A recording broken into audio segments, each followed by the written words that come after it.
자, 모두들 반갑습니다. 강태공입니다. 자, 금요일은 4월 4일 운명의 날이 드디어 결정이 되었습니다. 자, 방송 전 분명히 말씀드리는 게 누군가는 탄핵을 희망하실 거고요. 누군가는 기각을 희망하실 겁니다. 그렇기 때문에 이거는 정치적인 문제이기 때문에 정치색을 가지고서 해당 방송을 보지 마시라. 왜?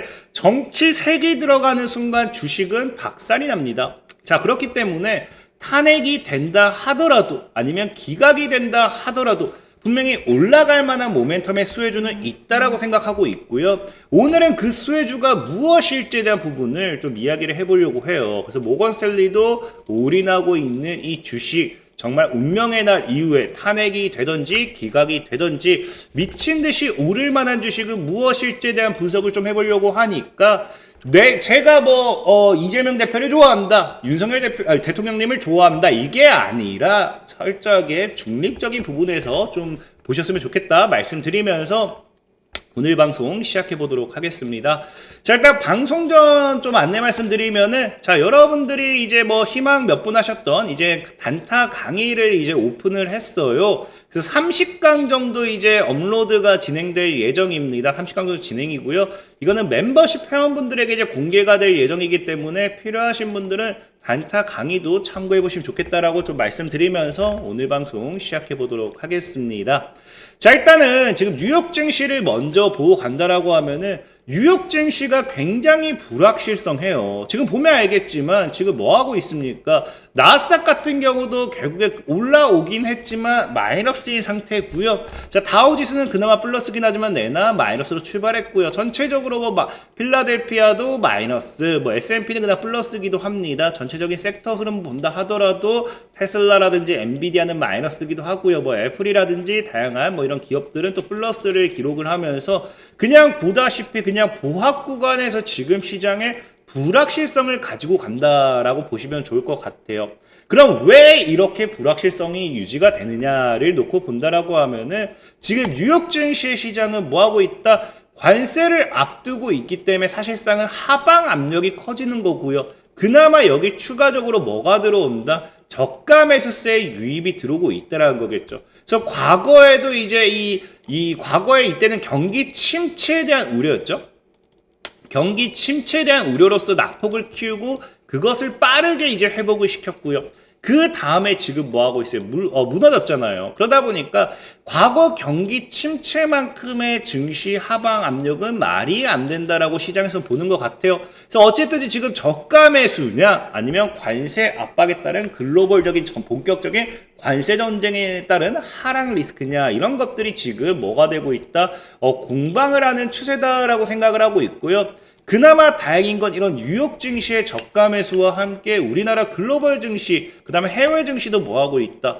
홍콩 증시 같은 경우도 저가 매수, 반발 매수가 들어오는 추세. 자, 우리나라 국내 증시도 저가 매수가 들어오는 추세다. 그렇기 때문에 일단은 우리가 뭐에 대한 기대를 해볼 수 있다. 지금 증시가 낙폭을 키우긴 했지만 향후 저가 매수에 따른 반발 매수에 따른 반등세를 또 기대해 볼 수 있지 않나. 특히나 지금 이제 여러분들도 알다시피 최근에는 이제 이런 무역전쟁 여파로 증시 하락이 굉장히 컸어요. 특히나 이제 시장에서 얘기하는 거는 몇 년 만이다. 이런 지금까지 이런 증시의 낙폭이 2년 반 만에 최악을 기록한다라고 할 만큼 굉장히 엄청나게 말도 안 되는 하락을 했다는 거거든요. 그러면서 당장 이게 뭐 때문에 4월 2일 이 관세 관련돼 있는 상호 관세 발표 때문에 하락을 했다라는 건데 문제는 뭐다? 이게 왜 저가 매수의 유입으로 연계가 되느냐? 자, 보면은 이제 뭐 했어요? 우리가 4월 2일 상호 관세 발표가 나오고 관세 전쟁에 대한 리스크가 나오면서 전 세계 증시, 뉴욕 증시도 하방 압력을 키웠습니다. 그러니까 뭐 하기 시작해요? 하방 압력을 키웠고 막상 발표가 되었을 때는 뭐 한다? 이제 여기서 손절했던 사람들 다 털고 반등할 수도 있다라는 거겠죠. 사실상 여러분들도 알다시피 우리가 주가로 예를 든다라고 하면 어떤 기업이 악재가 있어요. 무엇을 발표한다 이야기해요. 그러면 뭐 했습니까? 이런 악재 관련되는 이슈가 나오면서 하방했다가 막상 발표가 나왔을 때는 이제는 악재 소멸, 재료 소멸로 반등하는 경우 이런 경우가 많았죠. 대표적인 게 우리가 코로나 때 뭐가 있었습니까? 반도체 업종들의 보릿고개 시장이 있었어요. 반도체 업체 삼성전자, 마이크로소프트 뭐 한다 했어요. 역대 최저 매출을 기록할 거다라고 하면서 반도체 업종들이 하방으로서 밀렸습니다. 그리고 실질적인 역대 최대 매출, 역대 최저 매출, 최대가 최저 매출을 기록을 하고 발표를 하고 뭐 했어요? 갑자기 반도체들이 가파른 반등세를 만들어냈어요. 왜? 이런 매출이 처음이자 마지막일 거고 그 다음부터는 매출이 지금보단 나아질 거다 뭐 이런 거였거든요. 그러니까 지금 오히려 골드만삭스 같은 경우에서 뭐라고 해요? 이런 상호관세 영향으로서 증시가 밀렸어요. 말도 안 되게 밀렸어요. 근데 이로 인해 가지고 뭐가 커졌다? 경기 침체 가능성이 35%로 상향 조정이 되었으며 이 경기 침체 가능성으로 인해 가지고 지금 뭐 하기 시작한다? 금리 인하를 지금 3번이나 진행하게 될 것이다 라고 시장은 본다라는 거예요. 글로벌적으로 봤을 때 우리가 금리 인하는 뭐가 돼도 호재가 되겠죠. 자, 금리 인하에 대한 모멘텀으로 또 증시의 반등점을 찾을 수도 있다. 그렇기 때문에 뭐가 된다? 오히려 관세 리스크를 따라서 증시가 많이 밀린 이 시점에는 저가 매수 유입이 들어온다라는 거고, 그렇기 때문에 우리나라 같은 경우도 사실 뭐예요? 지금 이제 어제장에 이제 3% 정도 밀렸다가 오늘장에 또 반등세가 나오는 게 아닌가. 특히나 기관계라든지 이제 외국인들의 매도세가 아직까지 거칠긴 하지만 기관은 꾸준히 받쳐주는 모습이 나와주고 있다.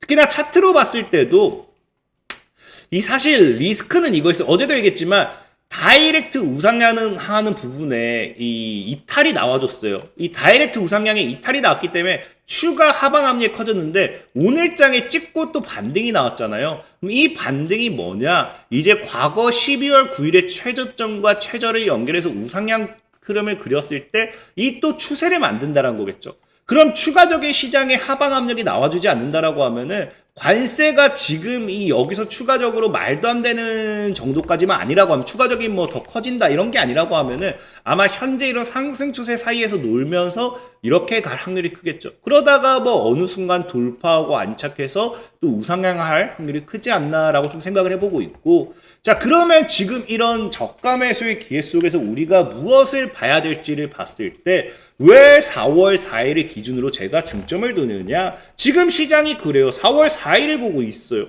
오늘 상한가 및 이제 상한가 종목이라든지 아니면은 상한가 급등했던 종목들 보면은 자 모든 종목이 뭐예요? 모든 종목이 이재명 대표 수혜주입니다. 그러니까 지금 이재명 대표 수혜주가 모두 다 상한가하다 보니까 뭐 많은 사람들은 이재명 대표가 아니죠. 윤석열 대통령님이 지금 탄핵이 되나 보다, 탄핵이 인용이 되나 보다라고 생각을 할 수도 있어요. 근데 그게 아니에요. 이게 기각이 될지 탄핵이 될지는 아무도 몰라요. 근데 이게 왜 상승이 나왔느냐를 놓고 본다라고 하면은 사실 뭐 차트만 봤을 때는 뭐 정말 뭐 이쁜 상황이라 생각은 해요. 이 형제 IC 같은 경우 형제 관련 그런 그룹들 이런 하방 추세 돌파하면서 거래량 터트리고 박스권 돌파하고 이쁜 상승은 맞아요. 근데 문제는 뭐냐고 하면 앞에서도 얘기했다시피 100%란 없는 거예요. 지금 시장에서도 봤을 때 실질적으로 뭐 4월 4일 이런 탄핵 심판 선고 관련되는 뉴스가 나오면서 이재명 대표 관련 수혜주들이 상한가에 간 건 맞지만 문제는 뭐다? 민주당 같은 경우, 민야당 같은 경우는 뭐 파면될 거다, 탄핵될 거다에 확신을 하고 있는 추세고요. 뭐 당연히 여당 같은 경우는 기각이나 각하가 될 거다라고 뭐 이야기가 나오는 거고 어떻게 될지는 모른다는 거예요. 근데 중요한 건 왜 움직이느냐? 이거는 이제 말 그대로 그 전에 한번 헤쳐먹겠다 이런 마인드예요. 그래서 이게 사실 굉장히 주의해야 되는 것 중 하나입니다. 왜? 과거에 이제 이지라는 종목이 여러분들 알다시피 이 박근혜 전 대통령이 이제 탄핵 당시죠. 그래서 이때 탄핵일이 선고가 되었을 때 이 이지라는 종목이 급등이 나와요. 지금 뭐처럼 이재명 대표 관련 수혜주들처럼 급등이 나와요. 그러다가 한번 조정이 나왔다가 3월 10일 이때가 지금 뭐였습니까? 탄핵일이었어요. 탄핵일. 근데 탄핵일인데 보면 알겠지만 뭐가 나와요? 고점이 29% 상한가 갔어요. 그 다음에 마이너스 몇 퍼센트? 마이너스 24%예요. 그러니까 이게 고점에서 잘못 샀으면요 하루 만에 마이너스 40에서 마이너스 50을 때려먹는 게 뭐다? 이 정치 테마주라는 거겠죠. 그러니까 이 당시에 어떤 일이 있었냐고 하면은 이제 이 탄핵에 대한 부분에 대해서 이제 선거를 하는데 뭐 박근혜 전 대통령이 잘한 부분에 대해서 이거 계속해서 이야기를 해요. 그러다가 뭐가 나오느냐? 잘하는 이야기가 나오니까 이거 탄핵 기각이다. 이거 무조건 기각이다. 지금 잘한 것만 얘기하는 거 보니까 그냥 탄핵 안 하려나 보다 하면서 상한가입니다. 상한가. 근데 그러다가 마법의 한 단어가 나오죠. 뭐가 나온다? 그러나 하지만 이 두 단어가 나오자마자 바로 뭐 하느냐? 하방 VI 찍더니 마이너스 24% 갑니다. 그리고 그 다음부터 계속 죽었어요. 그러니까 사실상 이 정치 테마주는 이렇게 위험해요. 특히나 보면 알겠지만 지금 동신건설 같은 경우 특히나 여러분들 내가 이재명 대표 좋아해. 윤석열 대통령 무조건 탄핵될 거야. 뭐 이런 생각으로 매수를 한다. 그럼 만약에 윤석열 대통령이 탄핵된다. 그러면 날라가겠죠. 근데 문제는 뭐다? 탄핵이 안 됐다. 그럼 여기서 뭐 하겠어요? 그대로 하한가입니다. 하한가. 특히나 여러분들도 알다시피 지금 야당이 지금 엄청나게 압박을 했잖아요. 그럼 만약에 탄핵이 기각이 됐다 생각해봐요. 그러면 당연히 윤석열 대통령이 나왔을 때는 뭐 이게 사실 보복이다라고 표현하기는 그렇지만 분명히 어떠한 이 정치적인 모션이 나올 확률이 굉장히 높겠죠. 그럼 이거 그대로 하한가 갔다가 다시 살아날 확률이 얼마나 있을까라는 거예요. 그렇기 때문에 뭐 이재명 대표가 좋아요. 윤석열 대통령님이 좋아요. 이게 중요한 게 아니라 정치적인 테마는 제가 앞에서 얘기했던 것처럼 주식으로서 대응을 해야 되는 거지. 이거 나 좋으니까 무조건 아리가또 하고 다음에 이재명 대통령 될 거야. 뭐 이렇게 해가지고 뭐 홀딩하다가는 한가에서 못 헤쳐나올 수도 있다는 겁니다. 그렇기 때문에 뭐 해야 된다? 이런 만약에 가지고 가고 싶다라고 하면은 단타로 대응하시는 거고 저는 이제 목요일 정말 더 가져간다 하더라도 금요일 선거 전에는 나오는 게 맞다라고 보고 있어요. 맞다라고 보고 있고 어쨌든 그러다 보니까 우리가 4월 4일에 뭐예요? 4월 4일에 발표가 나오면은 이 발표에 따라서 뭐다 보면 운명적인 이 결과에 따른 또 주가 움직임이 나오는 게 있을 거예요. 이게 당연히 정치 테마주도 있겠지만 정치 테마주가 아니어도 움직이는 게 있을 거라고요. 그래서 그게 뭐냐고 하면은 저는 여러분들에게 삼성전자를 이야기하고 싶은 거예요. 왜? 실질적으로 모건셀리 같은 경우도 삼성전자가 지금 가장 저평가되어 있다라고 지금 시장에 이야기를 하고 있습니다.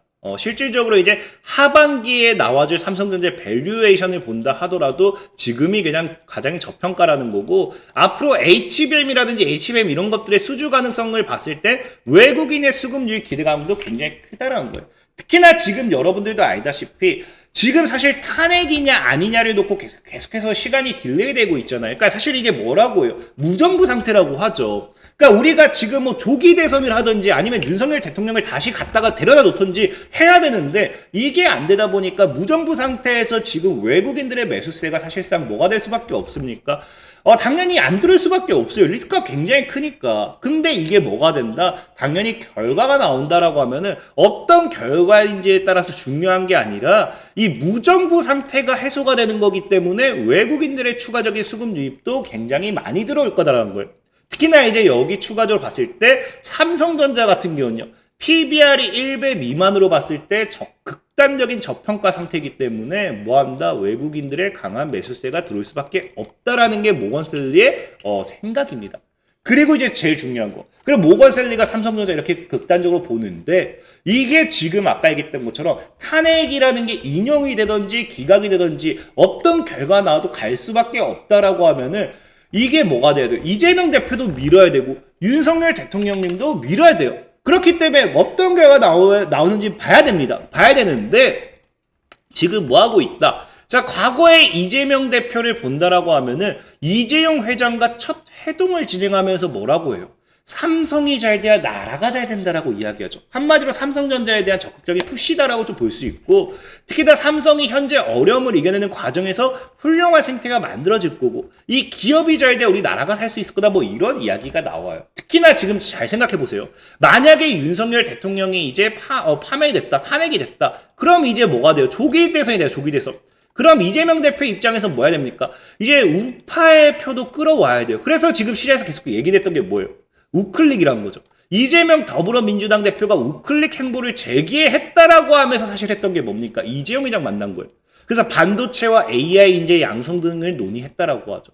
그러니까 사실 반도체 특별법에 대한 지원법 이런 것들이 이야기 나오지 않은 건 아쉽지만 분명히 조기 대선을 진행한다라고 하면은 반도체에 대한 지원법 이게 나올 수밖에 없는 게 이 우클릭 행보를 계속한다라고 하면은 분명히 이거는 나올 수밖에 없다라는 겁니다.